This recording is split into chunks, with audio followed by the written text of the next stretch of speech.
Di tengah derasnya arus zaman, pendidikan tak lagi sekedar mengajar. Ia adalah ikhtiar memanusiakan manusia.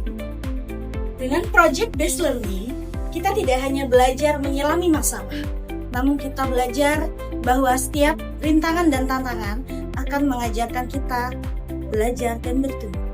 Dengan penuh cinta dan bakti tulus sebagai pijakan nilai, cinta kepada Tuhan, bangsa, sesama, ilmu dan lingkungan, kami menanam nilai dalam setiap proses belajar. Teknologi melaju sederas maya pada, namun hati guru tetap menjadi kompas utama menuntun generasi agar siap hidup, bukan hanya siap menjawab soal. Saya, Tashilun Naili, guru mata pelajaran fikih di MI Babu Salam Malang. Saat ini, saya menjadi mahasiswa PPG Daljab Batch 4 di Universitas Islam Negeri Kiai Ageng Muhammad Besari Ponorogo. Setelah perjalanan kami meniti langkah menuju era transformasi, menggenggam peserta didik untuk terus maju, menjunjung tinggi adab dan ilmu. Selamat pagi anak-anak. Selamat pagi. Guru awali dulu ya. Assalamualaikum warahmatullahi wabarakatuh. Waalaikumsalam warahmatullahi wabarakatuh. Semangat sekali pagi ini. Mana Bu semangatnya? Luar biasa, tetap semangat. Allahu Akbar. Tepokan hingga bersalam.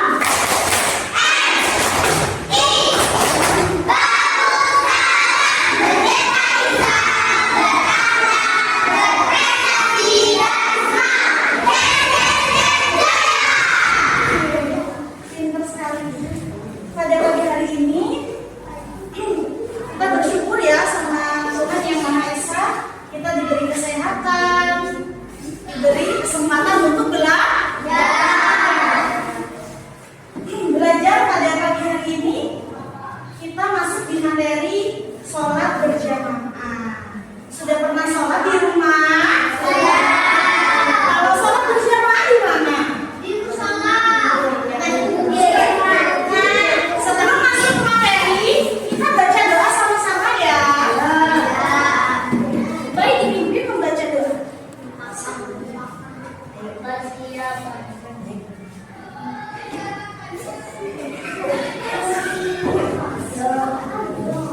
Persiapan berdoa mulai.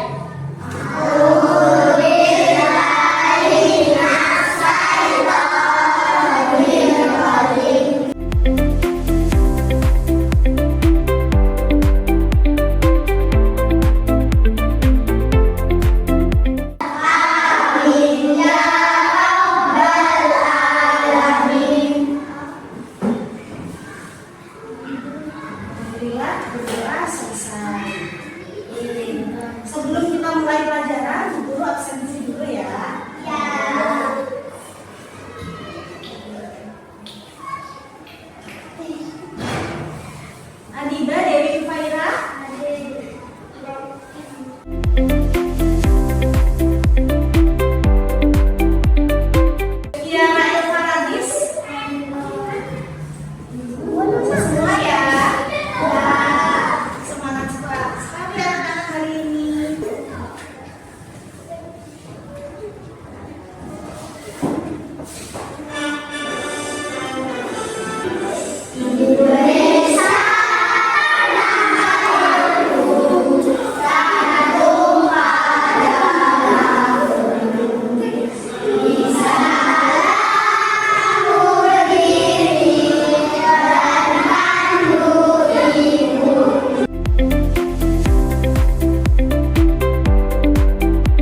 Masih ingat nyanyi sholat jamaah yang kemarin Ibu ajarkan? Yuk kita nyanyi sama-sama ya sebelum masuk ke pembelajaran. Sebelum masuk ke pembelajaran kita nyanyi sholat berjamaah. Halo.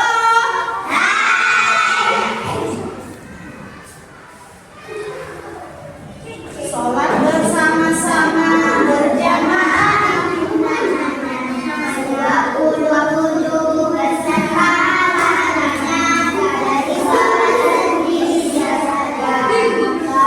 Sholat berjamaah dipimpin oleh imam, gerakan imam diikuti oleh makmum. Makmumnya tertinggal, maka yang makmum masuk digerakkan dengan berdiri musola bersama bacaan Al-Fatihah. Lagi-lagi sekali lagi.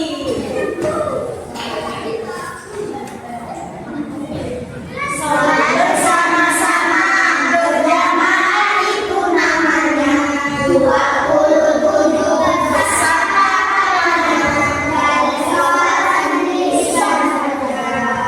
Sholat berjamaah dipimpin oleh imam, gerakan imam diikuti oleh makmum. Makmum yang tertinggal namanya makmum masbuk. Dikerjakan di masjid dan musola bersama berbuat dan berdoa. Oke, yuk kita buka bukunya dulu. Cepat semangat.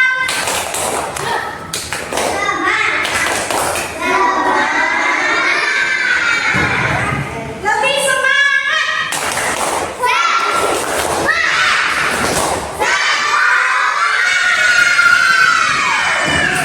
Bu Guru tadi udah nanya pelajaran kita sholat berjamaah. Kalian pernah sholat berjamaah?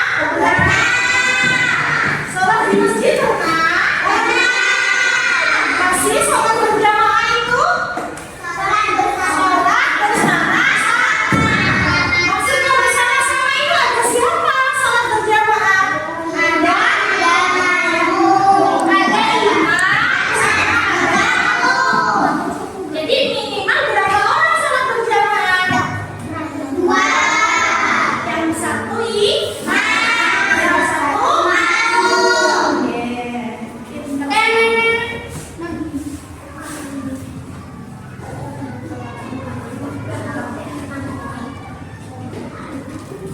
Yuk kita sekarang pahami tata cara sholat berjamaah. Definisi sholat berjamaah itu apa? Sholat yang dilakukan bersama, dipimpin sama imam, dan diikuti oleh makmum. Syarat sholat berjamaah. Jadi sholat berjamaah itu bisa dilakukan jika memenuhi 4 syarat ini. Apa yang pertama? Harus ada imam. Yang kedua harus ada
imam bagi anak-anak. Kalau perempuan boleh jadi imam buat siapa? Buat siapa? Buat perempuan. Yang kedua buat anak. Jadi anak-anak boleh bermakmum sama perempuan. Kalau laki-laki makmum sama perempuan, nggak boleh. Nggak boleh ya. Kemudian yang makruh. Makruh itu apa Bu Guru? Makruh itu hal-hal yang mendekati haram. Makruh adalah hal-hal yang mendekati haram. Siapa yang nggak boleh jadi imam? Orang yang suka maksiat. Orang yang suka berbuat dosa. Orang yang mewah. Kemudian yang kedua, orang yang belum dewasa, belum baligh. Jadi kalau belum baligh itu nggak boleh jadi imam. Kalau sesama anak kecil boleh, karena masih belajar. Kemudian yang ketiga, orang yang jadi imam tapi pengen diupah, pengen digaji, pengen dibayar. Kenapa nggak boleh? Karena sholat berjamaah atau sholat itu adalah bentuk ibadah. Jadi nggak boleh pamrih, nggak boleh pengen dibayar, nggak boleh pengen dibayar. Kemudian siapa lagi yang nggak boleh jadi imam? Orang yang nggak tahu hukum, orang yang nggak tahu pelajaran, orang yang nggak pernah belajar. Halo, halo.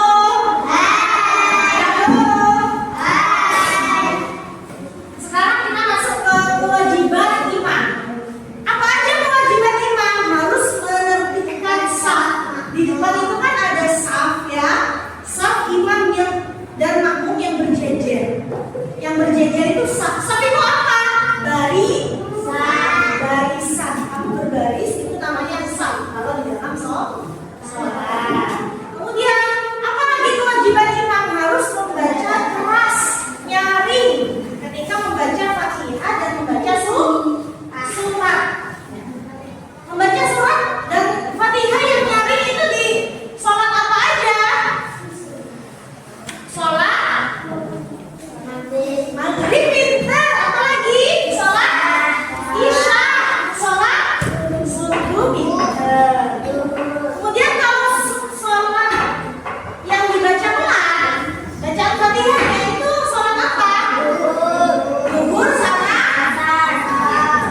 maghrib. Sholat asar. Oke. Sekarang ketentuan menjadi makmum. Nah, jadi makmum itu juga ada syaratnya. Apa syaratnya jadi makmum? Iya, menjadi makmum. Jadi kita usolli fardhu duhri arba'atin makmuman. Jadi harus ada makmum. Kemudian yang kedua syaratnya jadi makmum mengikuti gerakan imam.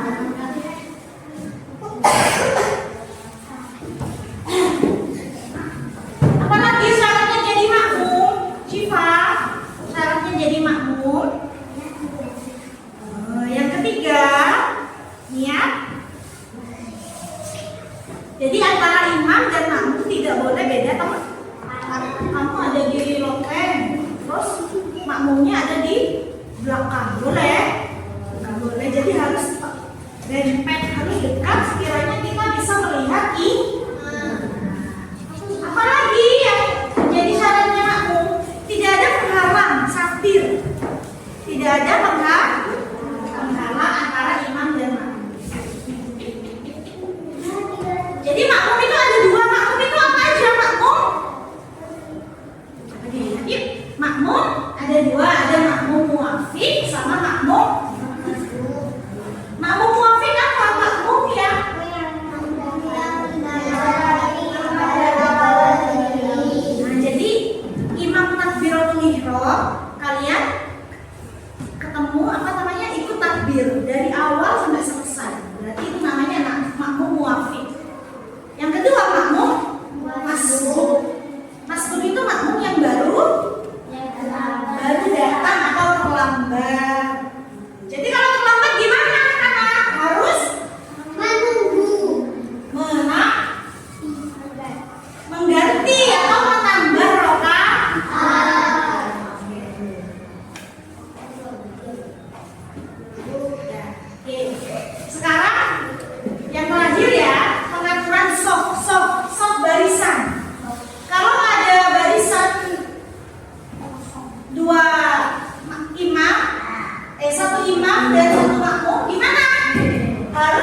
Kita jadi 5. Oh, pintar Ubay. Kanan sama kiri. Nah, seperti ini ya.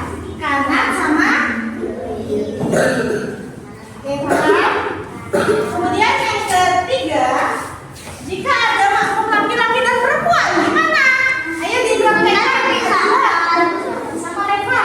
Nah,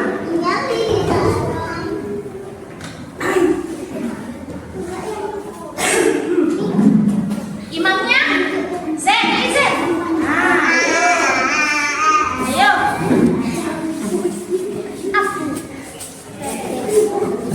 Ada makmum makmumnya 2. Kemudian imam tambah makmum laki-laki 1. Gimana berdirinya? Perempuan ada di belakangnya laki.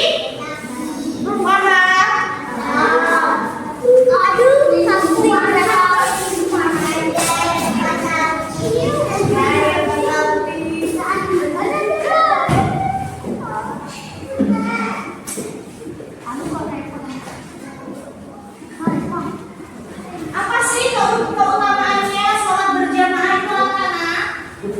Mau nambahin? Ngapain sih kita kok harus sholat sama-sama?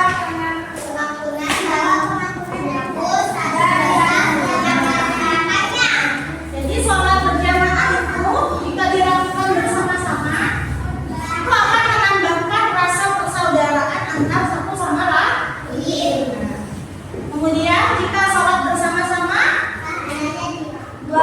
pahalanya dilipat gandakan. Jadi yang kalau sendirian, kamu nunggu sholat 27 kali baru dapat pahala 27. Tapi kalau sholat berjamaah, sholat 1 kali pahalanya 27. Kemudian apa lagi keutamaannya? Menumbuhkan rasa persaudaraan, persatuan umat Islam. Jadi kita ini tidak ada perbedaan ketika sholat, rukuk sama raka, kita sujud juga sama raka. Tidak ada perbedaan yang kaya dan yang miskin.